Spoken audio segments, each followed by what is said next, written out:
Hello friends. अपने आसपास आपने कई कपल्स को देखा होगा जिनकी बॉन्डिंग, जिनकी अंडरस्टैंडिंग और जिनकी कमिटमेंट की लोग मिसालें देते हैं।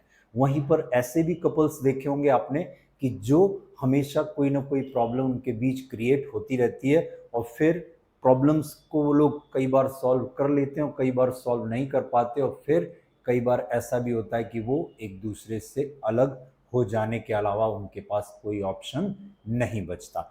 तो आज का वीडियो मैं कपल्स के लिए लेकर आया हूं। इसमें मैं एक बहुत शानदार बुक जिसका नाम है 13 things mentally strong couples don't do, जिसकी राइटर हैं अमेरिका की बहुत फेमस साइकोथेरेपिस्ट एमी मॉरिन, जिन्होंने इस बुक में 13 ऐसे की प्रिंसिपल्स बताए हैं कि जिनको फॉलो करके कोई भी कपल्स अपनी अंडरस्टैंडिंग, बॉन्डिंग, कमिटमेंट और सारी चीज़ों को बहुत स्ट्रॉन्ग कर सकते हैं, जिनसे उनकी रिलेशनशिप स्ट्रॉन्ग बन सकती है और बनी रह सकती है। तो सबसे पहली चीज़ जो ऑथर शेयर करती हैं कि अपने रिलेशनशिप में अपने पार्टनर्स के साथ, अपने हस्बैंड या वाइफ के साथ आपको स्कोर नहीं रखना है। मतलब ये चीज़ें नहीं करनी है कि ज़्यादा काम किसने किए, मैं ज़्यादा काम करती हूँ या मैं ज़्यादा काम करता हूँ, या ये चीज़ें मेरे हिस्से क्यों हैं, ये चीज़ें आपके हिस्से क्यों हैं, आसान ज़िंदगी आपकी है, मेरी लाइफ हार्ड है। ये सब चीज़ों का स्कोर, अगर आप अपनी रिलेशनशिप अच्छी रखना चाहते हैं,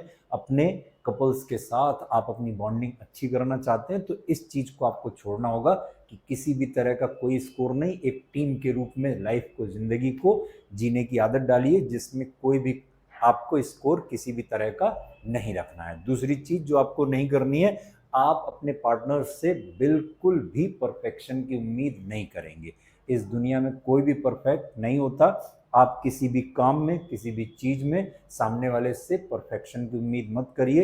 ये सोच लीजिए कि गलतियां आपसे भी हो सकती हैं और सामने वाले से भी हो सकती हैं, और जिस चीज़ में आपने परफेक्शन की उम्मीद की, आपको उससे कम मिला, तो कोई बात नहीं, आप बात कर सकते हैं और कोशिश करिए कि अगली बार जो आपने सोचा उससे बेहतर करने की कोशिश करिए, लेकिन किसी चीज़ में परफेक्शन की उम्मीद मत करिए। तीसरी चीज़ जो आपको नहीं करनी है, कभी कोई डिफिकल्ट सिचुएशन आ जाए और फिर आप कॉन्वर्सेशन आपको रखना हो, सामने वाले से, अपने पार्टनर से बातचीत करनी हो, तो फिर उनको अवॉइड मत करिए। डिफिकल्ट सिचुएशंस पे कॉन्वर्सेशंस रखिए, खुले मन से बातचीत करिए और अपने मन में एक टारगेट रखिए कि आए हमारे, मतलब पर्सनल आइडेंटिटी से ज़्यादा इम्पोर्टेंट हम लोग के साथ में रिलेशनशिप है, और ये रिलेशनशिप अच्छी बनी रहे इसके लिए हम किसी भी तरह की कोई भी सिचुएशन हो उस पर बात करना अवॉइड नहीं करेंगे। इसके बाद से आप जब रिलेशनशिप में अपने, मतलब हस्बैंड या वाइफ के साथ हैं, तो दोनों की बेहतरी के लिए सोचिए और साथ में अपने आप के भी इम्प्रूवमेंट पे काम करते रहिए। खुद को भी इम्प्रूव करिए और अपने पार्टनर को भी मोटिवेट करिए कि वो भी अपने अंदर क्वालिटीज लेकर आए और अपने आप को इम्प्रूव करते रहें। इसके लिए आप अच्छी बुक्स पढ़ सकते हैं, अच्छे वीडियोस देख सकते हैं, और जो कुछ भी चीज़ें आपको बेहतर बनाए वो सारी चीज़ें सीख सकते हैं, जिससे कि आपका इम्प्रूवमेंट भी होता रहे। आप जब अच्छे रहेंगे तभी आप अपने रिलेशंस को भी अच्छा रख सकते हैं। अब आपको अपने पार्टनर के साथ टाइम काफ़ी स्पेंड करने मिलेगा। अब आप जब अकेले हों, अपने पार्टनर्स के साथ ना हो, तो फिर डरिए मत कि आपको अकेले टाइम स्पेंड करने में कोई प्रॉब्लम नहीं आनी चाहिए। आप रिलेशनशिप में आने से पहले, अपने हस्बैंड वाइफ से मिलने से पहले भी अकेले थे, और कई बार आपको लाइफ में अकेला भी होना पड़ेगा, तो ऐसे टाइम से डरिए मत। उनके साथ के भी टाइम को इंजॉय करिए और अकेले टाइम को भी अच्छे से इंजॉय करिए।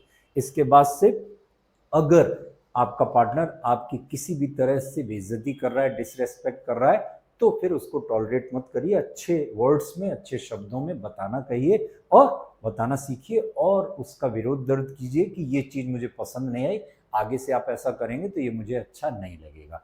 और फिर अगर आपसे कुछ ऐसा हो गया कि जिससे सामने वाले की रेस्पेक्ट पर असर आया या रेस्पेक्ट में कमी आई, तो फिर आप साफ शब्दों में सॉरी बोल दीजिए और आगे से वैसा न करने की बिल्कुल से कह दीजिए कि हम आगे से ऐसा नहीं करेंगे जिससे आपको किसी भी तरह का हर्ट हो। ये चीज़ें आपकी रिलेशनशिप को बहुत मजबूत बनाएंगी, बहुत स्ट्रांग बनाएंगी। और अगर सामने वाले से कोई गलती हो गई, या अनजाने में या जानबूझकर कैसे भी तरीके से, तो अपने मन में कोई ग्रजेस मत रखिए, अपने मन में किसी भी तरह की रंजिश किसी भी तरह की बुरी भावना अपने पार्टनर, अपने हस्बैंड या वाइफ के प्रति मत रखिए, क्योंकि जब हमें जिससे रिलेशंस अच्छे रखने होते हैं, जिसके साथ हमें लाइफ पूरी स्पेंड करनी होती है, अगर उसके लिए हम अपने मन में किसी भी तरह की रंजिश रखेंगे, किसी भी तरह का ग्रजेस रखेंगे, तो फिर कभी भी रिलेशनशिप लॉन्ग लास्टिंग नहीं हो सकती। तो ध्यान रख लीजिएगा, इस बात का आप ध्यान अच्छे से रखेंगे आई होप।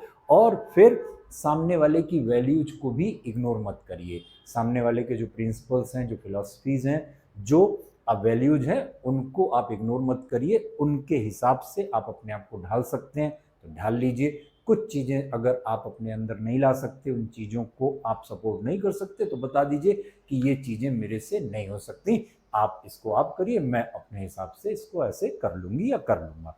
इसके बाद से आप अपनी खुशी के लिए एक दूसरे पर ही डिपेंड मत रहिए, अपनी हॉबीज़ भी डेवलप करिए, अपने शौक, अपने दोस्तों के साथ, अपनी फैमिली के साथ, और जो भी चीज़ें आपको सुकून देती हैं, उन चीज़ों को अच्छे से करिए। सिर्फ यही मत सोचिए कि मेरी खुशी बस तुम्हारे ऊपर है, तुम्हारी खुशी बस मेरे ऊपर है। ये चीज़ लॉन्ग रन में बेनिफिशियल नहीं होती। अगली चीज़ जो आपको ध्यान में रखनी है कि कभी भी आप जब लाइफ में चेंजेस आएँ, सामने वाला आपके लाइफ पार्टनर में किसी तरह का चेंज देखें, सर्कमस्टेंसेस में किसी तरह का चेंज देखें, तो फिर उनको अवॉइड मत करिए।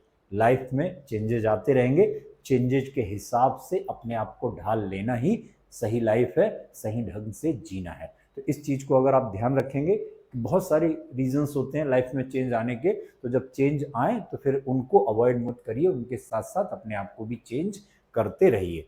और अपनी जो आपकी रिलेशनशिप है उसको अब दूसरों से कंपेयर कभी मत करिए कि वो लोग तो ऐसे हैं। अपने हस्बैंड या अपनी वाइफ को कभी ये ताना मत दीजिए कि उनको देखिए वो लोग कैसे हैं और हम कैसे हैं, हमारे अंदर ये कमी, उनके अंदर ये अच्छाई, या उन किसी भी तरह का कंपैरिजन ध्यान रखिएगा, आपकी बॉन्डिंग को बहुत कमजोर करेगा।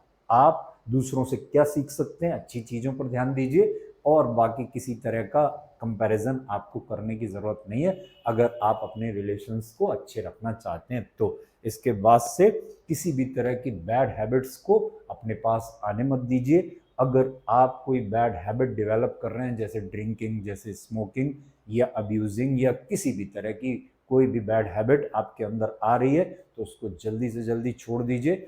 आपके पार्टनर के अंदर आ रही है तो आप उसको विरोध कर दीजिए, उनसे कह दीजिए कि इस हैबिट के साथ हम आपसे रिलेशंस को अच्छे से नहीं रख पाएंगे, तो इसलिए इनको अवॉइड कीजिए।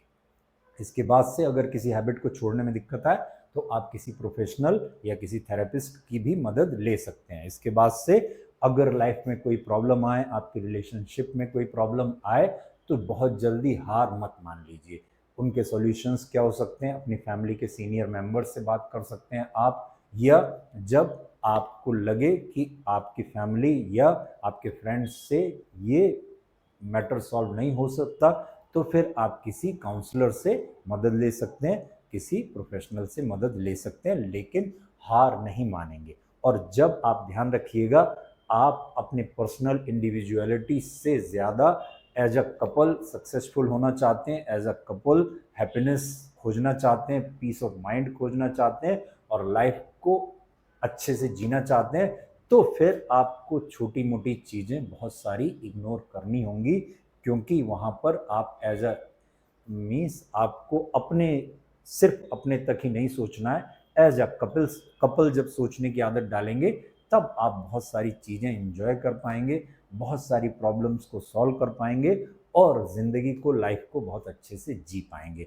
इस बुक की लिंक हमने डिस्क्रिप्शन में दी हुई है, आप इस बुक को टाइम मिले तो ज़रूर पढ़िएगा।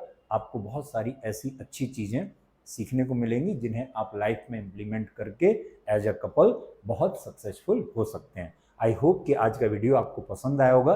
ऐसे ही कंटेंट को आगे देखते रहने के लिए हमारे चैनल को ज़रूर सब्सक्राइब कर लीजिएगा, ताकि आपको ऐसे ही कंटेंट आगे भी मिलते रह सकें। Thank you so much, have a nice time. मिलते हैं जल्दी अगले वीडियो में।